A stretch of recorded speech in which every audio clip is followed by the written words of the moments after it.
Je me suis réveillé avec une envie de bourgeois, une envie de manger un plat de luxe, une envie de me sentir comme un vieux riche de la Côte d'Azur le temps d'un repas, une envie de manger un tourne-dos Rossini. À la base, c'est censé être un magnifique tourne-dos de bœuf sur du bon pain avec du foie gras poêlé par-dessus et une touche de truffe râpée pour la modique somme de 110 € au restaurant. Malgré mon grand nombre d'abonnés, sachez qu'aucune marque ne me sponsorise à l'heure actuelle. Alors on va faire le tourne-dos Rossini du cuisinier précaire. La recette va être respectée à la lettre, mais chaque ingrédient va être remplacé par une version plus économique pour le plus grand désarroi de mes papilles, mais aussi pour le plus grand plaisir de mon porte-monnaie. On commence tout d'abord par le pain. Je prends du pain de mie à la farine et aux graines de gravier. Je prends soin d'enlever les croûtes de gravier et je les réserve sur le côté pour la suite de la recette, car sachez que je vais être très créatif aujourd'hui.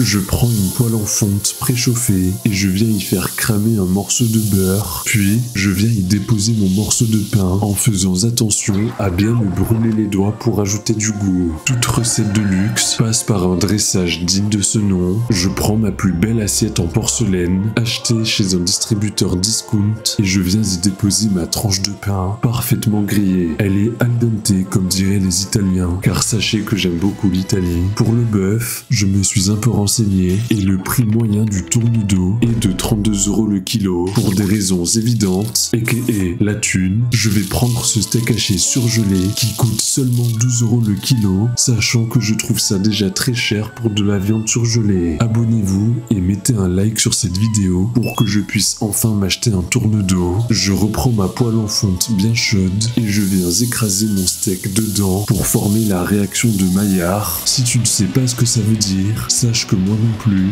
mais apparemment ça donne du goût, alors c'est tout ce qui compte. Pendant que le steak est en train de cuire, on va prendre une plaque qui va au four et on reprend nos croûtons de gravier. Je les dispose de façon artistique et charismatique et je viens les couvrir d'un peu d'huile d'olive. Il faut faire attention avec l'huile d'olive, car si tu en mets trop, tu devras casser ton livret A pour en racheter une après. Ça part au four pendant quelques temps. Pendant ce temps-là, mon steak haché a bien grillé. Je baisse le feu et je viens y déposer une minuscule dose de beurre pour donner un peu de goût et surtout un peu de cholestérol. Quand le beurre a bien fondu, je prends une cuillère et je viens arroser mon steak comme s'il était à Aqua Boulevard. Je ne suis jamais allé là-bas, alors ceci n'est pas une pub ni un partenariat, mais sachez que si une marque veut une pub, alors par pitié contactez-moi par email. Je suis à la rue et je prends tout, même une pub pour une baignoire je prends, alors pitié écrivez-moi. Je réserve mon steak sur le côté et je viens prendre une moitié d'oignon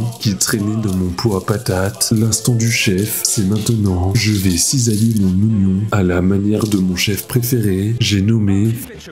D'ailleurs, je rêve de pouvoir un jour le rencontrer. Cet homme est un exemple d'honneur, de travail et de dévouement. Si vous avez un contact pour m'aider à le rencontrer, pareil, je vous en supplie, écrivez-moi un email. Une fois bien cisaillé, je vais faire revenir mon oignon dans une poêle avec un peu de beurre pour ajouter encore un peu de cholestérol, car je rêve d'avoir les artères bouchées avant mes 30 ans. Pendant que mon oignon revient dans ma poêle, je vous avais dit qu'il y avait du foie gras pour le bœuf Rossini. Pour ma recette, ça va juste être du foie de volaille normal. J'ai jamais réussi à aimer ça, alors qu'apparemment c'est excellent pour la santé. Peut-être qu'en le coupant en petits morceaux, ça passera mieux, mais c'est vrai que ni la texture ni la couleur ne me donnent envie. J'ajoute tout ce beau monde à ma poêle avec mes oignons et je vais faire griller ça pendant quelques minutes en espérant qu'à la fin ça ressemble à quelque chose d'appétissant. Pour la truffe, déjà ça coûte un bras, mais surtout il faut savoir que je n'aime pas ça du tout. Si toi qui regardes cette vidéo, tu aimes la truffe, alors je te prie de te désabonner de ma chaîne sur le champ. Je rigole, mais pour cette recette économique, je vais la remplacer par des olives noires. Pourquoi est-ce que je fais ça ?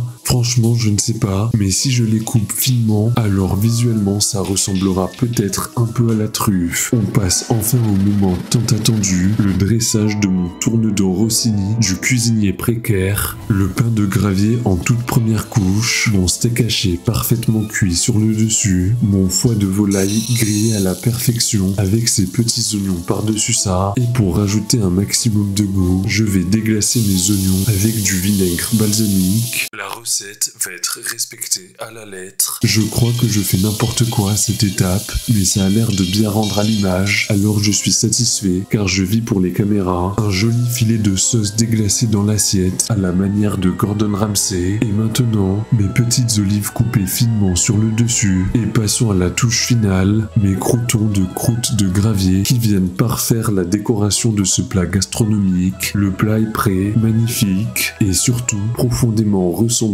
à un vrai tourne de Rossini. Il est presque impossible de faire la différence entre la vraie recette et la mienne. Comme d'habitude, je vais goûter et vous donner ma note de 1 à 10. Je crois que je vais vomir. Attendez un instant, j'ai franchement pas pu garder cet immondice dans ma bouche. C'était simplement immangeable. Je vais devoir négocier avec mon chat pour qu'il termine ce plat à ma place. Même si je n'ai pas de chat, je mets à cette recette la note de -42 sur 20. Bye bye, je vais vomir.